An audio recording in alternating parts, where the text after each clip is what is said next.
Mimi nafurahi sana, radio ni nzuri sana. Merci. Voilà. Alors Nzanzu Mangese, unafanya comédie? Mimi nafanya comédie na musique. Mais également uko défenseur wa Bambuti. Ndi Mumbute ni mtu ndio mimi nafika hapa kwa radio ya Kivu Star.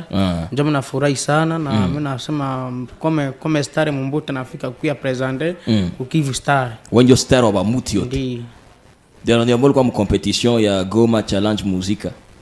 Nilikuwa mkompetition ya Challenge Music, ndio mimi ndio nilikuwa champion na mimi ndio niliganya champion. Mimi ndio niliganya ba musiciens balikuwa saa 4 na nduka mimi ndio niliganya ile tala kubwa na nilionesha kama va star balikuwa chini, mimi kama premier Stockton. Wenjo star ndio nilikuwa star de monde. Sasa nilibaganya na muna gani sikuwa musiciens, sikuwa naweza kuimba, nilikuwa tu comedy na kucheza na kufaa manif na kurape na kuripuka ndani, ndio nilikuwa kazi ya comedy na music.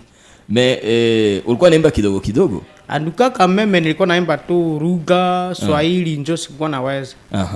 Unatufanyia kidogo ya gisu ulikuwa naimba?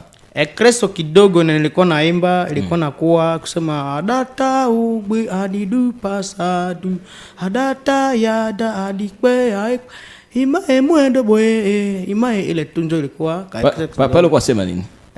Pale message ni gani mwele nyimbo? Pale message ndio kusema mtoto wako usimwache nyuma, usimubague na umutupe nyuma mgongo ya mamake. Ndi. Voilà. Alors Nzanzu Mangese, uliganye ka voiture? Ndi.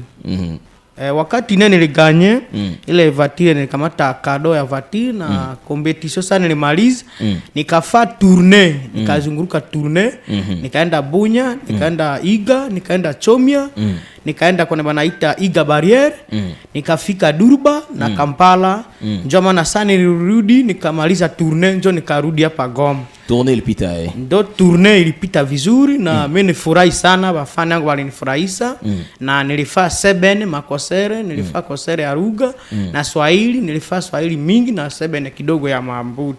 Ukakutana aussi na Lobeson? Na Lobeson ndukani nikakutana naye na alinifurahisha sana, alikuwa fani wangu wa sana na alinikulisha sana, nilifurahi sana na alimtilia 7 na nilichereza, nilibadilisha ba mafani yangu na bafani yangu balifurahi sana. Et puis ulifanya tournée we na et puis mes tournée tulifanya na Young B. Sana nilimaliza tournée. Wakati nilimaliza ile tournée ndio mimi nafika pa Goma. Sasa ndio nakuya fa pa video. Ile video ndio ninafaa, ile ma video ninafaa. Batu baingie ma TikTok, ma Instagram, mu group yangu banaandika Nzanzu Mangese. Batanipata kama ma video yangu ile batakona